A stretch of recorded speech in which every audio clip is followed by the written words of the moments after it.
నమస్తే welcome to VS9 news headlines. TGSP పోలీసుల ఆందోళన, సచివాలయం భద్రతపై సర్కార్ కీలక నిర్ణయం. త్వరలో సర్పంచ్ ఎన్నికలు. ఓటు హక్కు లేదా?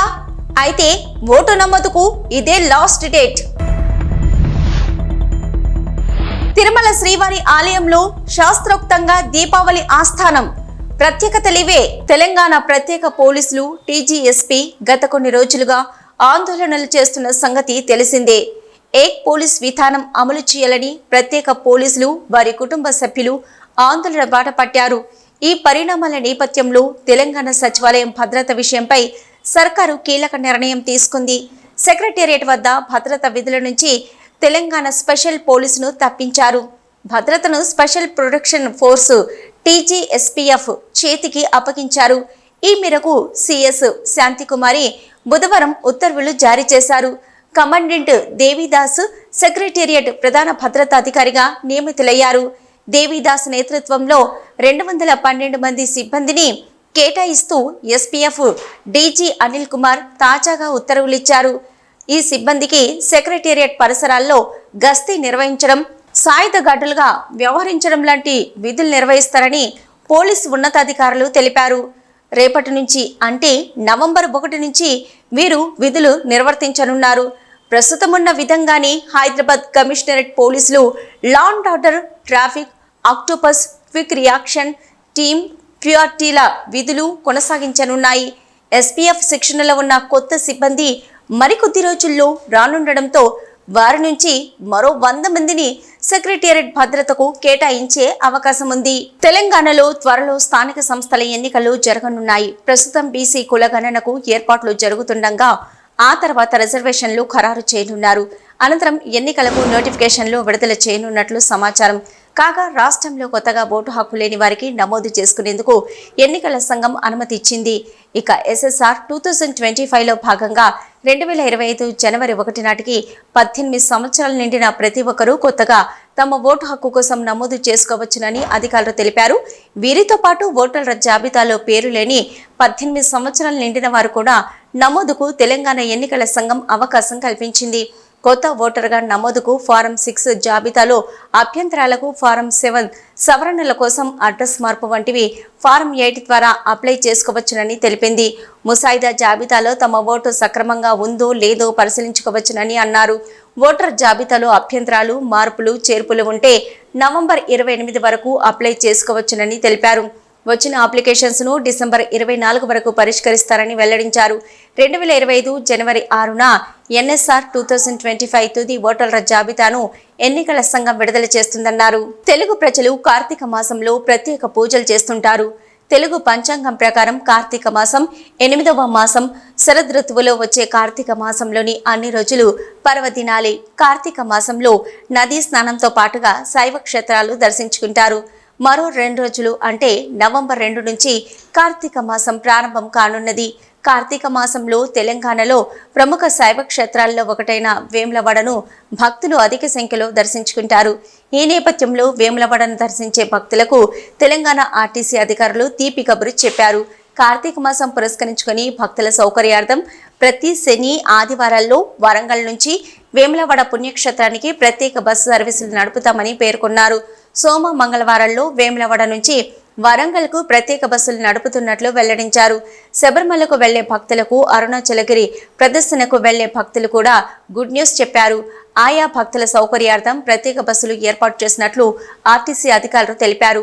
ఈ ప్రత్యేక బస్సుల్లో ముందస్తు టికెట్ రిజర్వేషన్ల కోసం www.tgsrtcbus.in లో చేసుకోవచ్చునని తెలిపారు. మరిన్ని వివరాల కోసం సమీప డిపో మేనేజర్ను సంప్రదించాలని సూచించారు. భక్తులు ప్రైవేట్ బస్సులను ఆశ్రయించకుండా ఈ అవకాశాన్ని సద్వినియోగం చేసుకోవాలని కోరారు. తిరుమల శ్రీవారి ఆలయంలో గురువారం ఉదయం దీపావళి ఆస్థానం శాస్త్రోక్తంగా జరిగింది. ఆలయ అర్చకులు, తిరుమల జియంగారులు, TTD ఉన్నతాధికారుల సమక్షంలో బంగారు వాకిలి చెంత ఆగమోక్తంగా ఆస్థాన వేడుకను నిర్వహించారు. ఈ ఆస్థానంలో శ్రీ శ్రీ శ్రీ పెద్దజీయర్ స్వామి, శ్రీ శ్రీ శ్రీ చిన్నజీయర్ స్వామి, ప్రధాన అర్చకులు గోవిందరాజ దీక్షితులు, ఆగమ సలహాదారు రామకృష్ణ దీక్షితులు, ముఖ్య అర్చకులు Kiran Swamy, additional EO CH Venkaiah Chowdary, CVSO Sridhar, deputy EO Lokanatham, పేష్కర్ రామకృష్ణ, పారు పథ్యేదర్, బాలసుబ్రహ్మణ్యం తదితరులు పాల్గొన్నారు. అంతకుముందు ఆలయంలో మూల విరాట్కు ఉత్సవమూర్తులకు నూతన పట్టు వస్త్రాలు సమర్పించి రూపాయి హారతి, ప్రత్యేక హారతులను నివేదించారు. సాయంత్రము స్వామి అమ్మవారు సహస్ర దీపాలంకరణ సేవలో పాల్గొని ఆలయ 4 మాడ వీధులలో ఊరేగి భక్తులను కటాక్షించనున్నారు. శ్రీవారి ఆలయంలో దీపావళి పండుగ సందర్భంగా దీపావళి ఆస్థానాన్ని శాస్త్రోక్తంగా నిర్వహించినట్లు తెలిపారు ఈవో జె శ్యామలారావు. దీపావళి శుభాకాంక్షలు తెలియజేస్తున్నాను. టీటీడీ ఉద్యోగులందరికీ కూడా ఈ సందర్భంగా శుభాకాంక్షలు తెలియజేస్తున్నాను. శాస్త్రోక్తంగా దీపావళి ఆస్థానం ఆలయంలో నిర్వహించడం జరిగింది. మలయప్ప స్వామివారు శ్రీదేవి భూదేవి సమేతంగా వారికి ప్రత్యేక పూజలు నిర్వహించడం జరిగింది. అలాగే హారతి నైవేద్యం సమర్పించడం జరిగింది. ఈరోజు సాయంత్రం స్వామివారు శ్రీదేవి భూదేవి సమేతంగా మాడవీధుల్లో ఊరేగుతూ భక్తులందరికీ దర్శనమిస్తారు. మాజీ మంత్రి విడుదల రజని యూట్యూబ్ ఛానల్స్, సోషల్ మీడియాలో పోస్టులపై ఆగ్రహం వ్యక్తం చేశారు. సోషల్ మీడియాలో తనపై అభ్యంతరకరమైన పోస్టింగ్స్ పెడుతున్నారని ఈ మేరకు పోలీసులకు ఫిర్యాదు చేశారు. కిరణ్ అనే వ్యక్తి యూట్యూబ్లో అసభ్యకర పోస్టింగ్స్ పెడుతున్నారని ఆరోపించారు. పోలీసులు మాత్రమే కాదు, జాతీయ మహిళా కమిషన్, ఏపీ మహిళా కమిషన్, డీజీపీలకు కూడా ఫిర్యాదు చేశారు. విడుదల రజని 2 యూట్యూబ్ ఛానల్స్పై కూడా పట్టాభిపురం పోలీసులకు ఫిర్యాదును అందించారు. తనపై వ్యక్తిత్వ వాహనానికి పాల్పడేలా పోస్టింగ్స్ పెడుతున్నారని ఫిర్యాదులో పేర్కొన్నారు. మహిళ, అందులోనూ ఒక మంత్రిగా పనిచేసిన తనపై దారుణమైన వీడియోలు, పోస్టింగ్లు పెడుతున్నారని ఆగ్రహం వ్యక్తం చేశారు. విడుదల రజని ఇచ్చిన ఫిర్యాదును గుంటూరు పోలీసులు పరిశీలిస్తున్నారు. మరోవైపు విడుదల రజనిపై మరో ప్రచారం జరుగుతుంది. ఆమె వైఎస్ఆర్సీపీకి గుడ్ బై చెప్పి త్వరలోనే జనసేన పార్టీలో చేరబోతున్నారని సోషల్ మీడియాలో కొందరు ప్రచారం చేస్తున్నారు. అలాంటిదేమీ లేదని వైఎస్ఆర్సీపీ వర్గాలు అంటున్నాయి. అయితే ఆమె జనసేన పార్టీలో చేరడం ఖాయమనే ఊహాగానాలు మొదలయ్యాయి.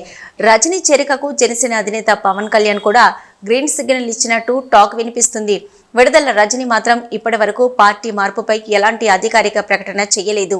ఆంధ్రప్రదేశ్ విద్య, ఐటీ, ఎలక్ట్రానిక్స్ శాఖల మంత్రి నారా లోకేష్ అమెరికాలో పర్యటిస్తున్నారు. ఈ పర్యటనలో భాగంగా శాన్ ఫ్రాన్సిస్కోలో గూగుల్ క్లౌడ్ సీఈఓ, వైస్ ప్రెసిడెంట్లతో సమావేశమయ్యారు. విశాఖపట్నంలో గూగుల్ క్లౌడ్ డేటా సెంటర్ ఏర్పాటు చేయాలని, యువతలో నైపుణ్యాభివృద్ధి, స్మార్ట్ సిటీ కార్యక్రమాలకు సహకరించాలని గూగుల్ ప్రతినిధుల్ని కోరారు. ఈ గవర్నెన్స్, డిజిటల్ విద్యకు ఏపీ ప్రభుత్వంతో కలిసి పనిచేయాలని ప్రతిపాదించగా తమ సహచర బృందంతో చర్చించే నిర్ణయం తీసుకుంటామని గూగుల్ క్లౌడ్ ప్రతినిధులు మంత్రి లోకేష్కు తెలిపారు. మంత్రి Nara Lokesh sales force president, vice president, సీఈఓలతో సమావేశమయ్యారు. డాటా సేవల రంగ పెట్టుబడులకు విశాఖలో అనుకూల వాతావరణం ఉందని, గ్లోబల్ టెక్ హబ్గా మారబోతున్న ఆంధ్రప్రదేశ్లో పెట్టుబడులు పెట్టాలని కోరారు. సేల్స్ ఫోర్స్ ప్రతినిధులు సానుకూలంగా స్పందించారు. ఇండియాస్పోరా, యుఎస్ ఇండియా బిజినెస్ కౌన్సిల్ ప్రతినిధులతో లోకేష్ భేటీ అయ్యారు. ఆంధ్రప్రదేశ్ రాష్ట్రం స్టార్టప్, మ్యానుఫ్యాక్చరింగ్ హబ్గా అభివృద్ధి చెందుతుందని, ఏఐ వర్సిటీ, డాటా సెంటర్లు రాబోతున్నాయని, పెట్టుబడులకు ఇదే సరైన సమయమని అన్నారు.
పవన్ కళ్యాణ్ రాజకీయాలు, పరిపాలనలతో బిజీగా ఉన్న మధ్యలో ఉన్న సినిమాలను పూర్తి చేయాలనే ఉద్దేశంతో వీలున్నప్పుడు షూటింగ్లకు హాజరవుతున్నారు.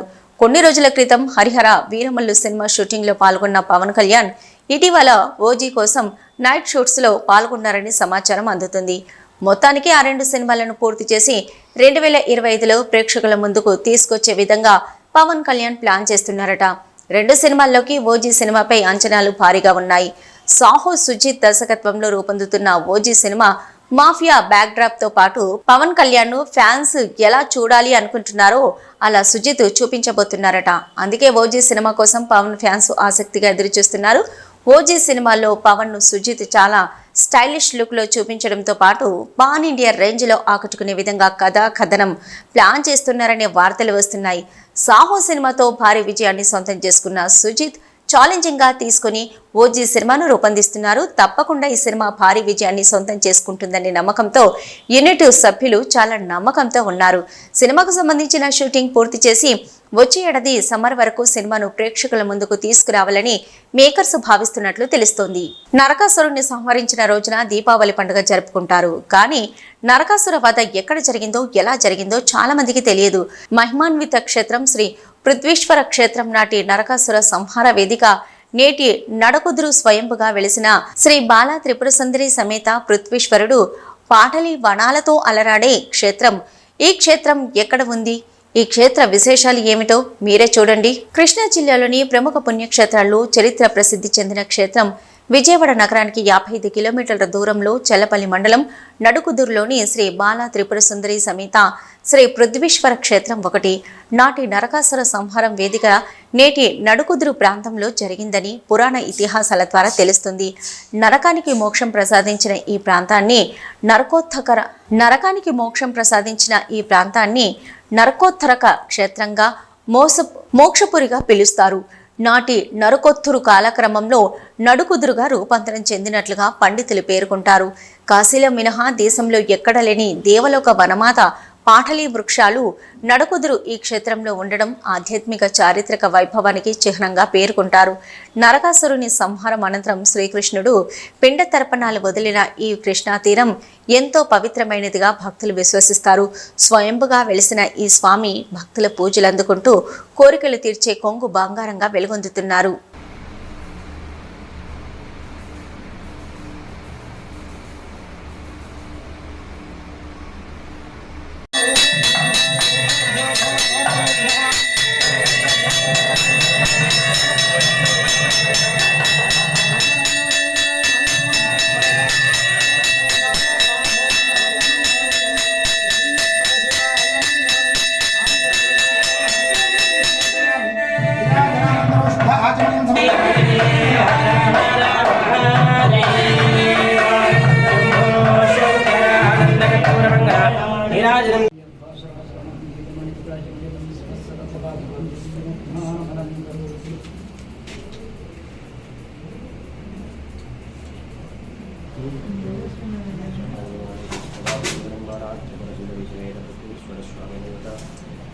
భూపాలపల్లి జిల్లా రేగొండ మండలంలోని ఇందిరాగాంధీ విగ్రహానికి పూలమాలలను వేసి నివాళులర్పించారు ఎమ్మెల్యే గండ్ర సత్యనారాయణరావు.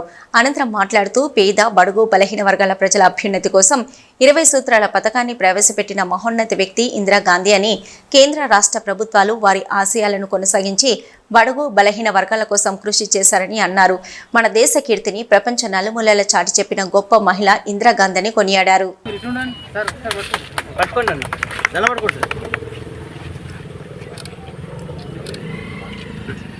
జై కాంగ్రెస్ జై కాంగ్రెస్ జై కాంగ్రెస్ జై కాంగ్రెస్ తెలంగాణ నాయకత్వం ఇందిరా గాంధీ ఇందిరా గాంధీ కీర్తిశేషులు శ్రీమతి ఇందిరాగాంధీ 40వ వర్ధంతి సందర్భంగా దేశవ్యాప్తంగా కూడా ఈరోజు వర్ధంతి కార్యక్రమాలు నిర్వహించడం జరుగుతూ ఉంది. ఇందిరాగాంధీ గారు భారత ప్రధానిగా ఉన్న సమయంలో ఈ దేశ ప్రజలకు 20 సూత్రాల పథకాన్ని తీసుకొచ్చి పేదలకు బడుగు బలహీన వర్గాలకు నీడ, అదేవిధంగా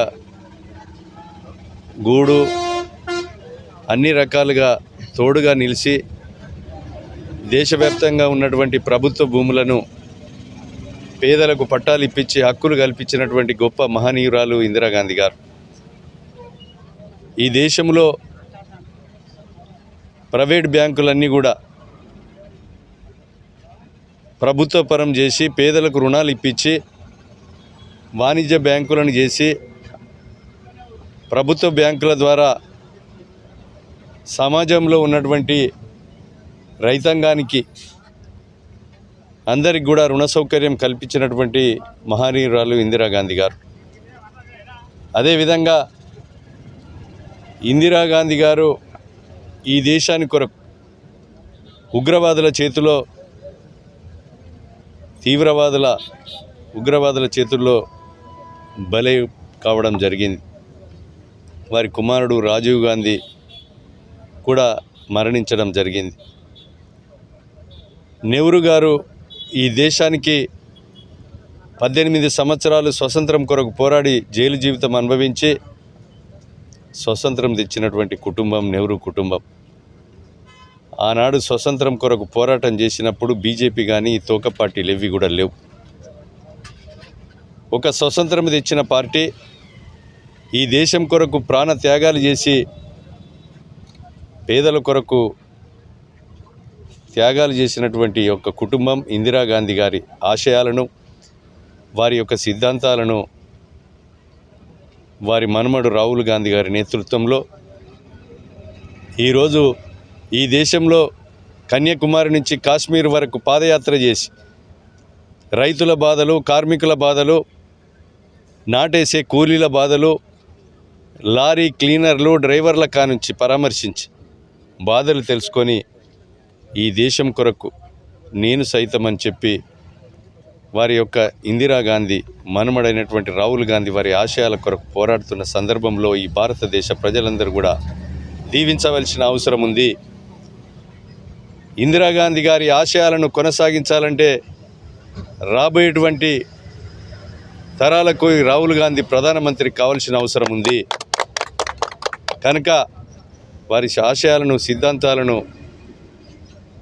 అమలయ్యే కొరకు ఈ దేశ ప్రజలు సహకరించాలని కోరుతూ ఘనంగా ఈరోజు మరి ఇందిరాగాంధీ గారికి నివాళులు అర్పిస్తూ ఉన్నాం. ప్రకాశం జిల్లా బెస్తవారిపేట పట్టణంలో నవంబర్ 11వ తేదీ కృష్ణమాదిగ ఆధ్వర్యంలో ఒంగోలు పట్టణంలో జరగనున్న ఆత్మీయ సమ్మేళనం సభకి సమయత్తంగా స్థానిక బెస్తవారిపేట మండల కేంద్రంలో జిల్లా అధ్యక్షులు నీలపాటి రాజు, నియోజకవర్గ ఇన్ఛార్జి చల్లగాలి విజయ్ కుమార్ పాల్గొని వాల్ పోస్టర్ ఆవిష్కరించడమైంది. అనంతరం జిల్లా అధ్యక్షులు నీలపాటి రాజు మాట్లాడుతూ సుప్రీంకోర్టు తీర్పు అనంతరం తొలిసారి నవంబర్ 11వ తేదీన జరిగిన మాదిగ ఆత్మీయ సమ్మేళన సభకి ఉద్యమ నేత మాన్యశ్రీ మందకృష్ణ మాదిగ జిల్లాకి వస్తున్న సందర్భంగా గిద్దలూరు నియోజకవర్గం 6 మండలాల నుంచి అధిక సంఖ్యలో ఎంఆర్పీఎస్ నాయకులు, విద్యార్థులు, ప్రజలు పాల్గొని జయప్రదం చేయవలసిందిగా కోరడం జరిగింది. కార్యక్రమంలో ఎంఈఎఫ్ నాయకులు విల్సన్, మండల నాయకులు మట్టెమల్ల ప్రవీణ్, దిబ్బగళ్ల చిట్టిబాబు, తాతపూడి విజయ్, చల్లగాలి ప్రసన్న, గంటెపోగు, రత్నాకర్ పాల్గొన్నారు. ఎస్సీ రిజర్వేషన్ వర్గీకరణ సాధకులు, మానవతా ఉద్యమాల పితామహుడు శ్రీ మందకృష్ణ మాదిగ గారు సుప్రీంకోర్టు రిజర్వేషన్ వర్గీకరణ విజయం తర్వాత మొట్టమొదటిసారిగా ప్రకాశం జిల్లా ఒంగోలు కేంద్రానికి రాబోతున్న సందర్భంగా మన బేస్తవారిపేట మండలం నుండి అదేవిధంగా గిద్దలూరు నియోజకవర్గం నుండి భారీ సంఖ్యలో వచ్చి అన్నగారిని స్వాగతించాలి. అదేవిధంగా ఈ మండలానికి ఒక ప్రత్యేకత ఉంది. ఈ నియోజకవర్గం సంబంధించిన ఇన్ఛార్జ్ ఈ మండలం కాబట్టి ఈ మండలం నుంచి వెహికల్స్ జన సౌకర్యం అనేది భారీ స్థాయిలో ఉండాలనేది నా విజ్ఞప్తి. అదేవిధంగా ఇప్పుడు చూసుకున్నట్లయితే వర్గీకరణ సాధించిన తర్వాత మన సోదరులు అందరూ రోడ్డు మీద రావడం జరిగింది. వర్గీకరణ రాకముందు తెలంగాణలో వర్షాలపై హైదరాబాద్ వాతావరణ కేంద్రం అధికారులు కీలక అప్డేట్ ఇచ్చారు. బంగాళాఖాతంలో ఏర్పడిన ఉపరితల ఆవర్తనం ప్రభావంతో రానున్న 3 రోజులు తెలంగాణలోని పలు జిల్లాల్లో తేలికపాటి నుంచి ఓ మోస్తరు వర్షాలు కురుస్తాయని అధికారులు తెలిపారు. దక్షిణ ఒడిశా, ఉత్తర ఆంధ్రప్రదేశ్ ప్రాంతంలోని ఉపరితల ఆవర్తనం దక్షిణ ఛత్తీస్గఢ్, ఒడిశాలో సగటు సముద్ర మట్టానికి 5.8 కిలోమీటర్ల ఎత్తులో కొనసాగుతుందని అన్నారు. ఎత్తుకు వెళ్లే కొద్దీ దక్షిణ దిశగా వంగి ఉంటుందని వాతావరణ శాఖ వెల్లడించింది. తెలంగాణలో గత వారం రోజుల నుంచి పొడి వాతావరణం ఉండగా నేటి నుంచి 3 రోజుల పాటు వర్షాలు కురిసే ఛాన్స్ ఉందన్నారు. రాష్ట్ర వ్యాప్తంగా కొన్ని చోట్ల తేలికపాటి నుంచి ఓ మోస్తరు వర్షాలకు ఛాన్స్ ఉన్నట్లు చెప్పారు. ఇవాళ సాయంత్రం లేక రాత్రి నుంచి 3 రోజుల పాటు తేలికపాటి వర్షాలు పడతాయని హైదరాబాద్ వాతావరణ శాఖ అధికారులు తెలిపారు. అయితే ఇవి తేలికపాటి జల్లులే కావడంతో ప్రజలకు ఏ ఇబ్బంది ఉండదని చెప్పారు. పంట దిగుబడికి సిద్ధంగా ఉన్న రైతులు ధాన్యం తడవకుండా జాగ్రత్తలు తీసుకోవడం మంచిదని సూచించారు. ఇవి ఇప్పటివరకున్న అప్డేట్స్. నమస్తే.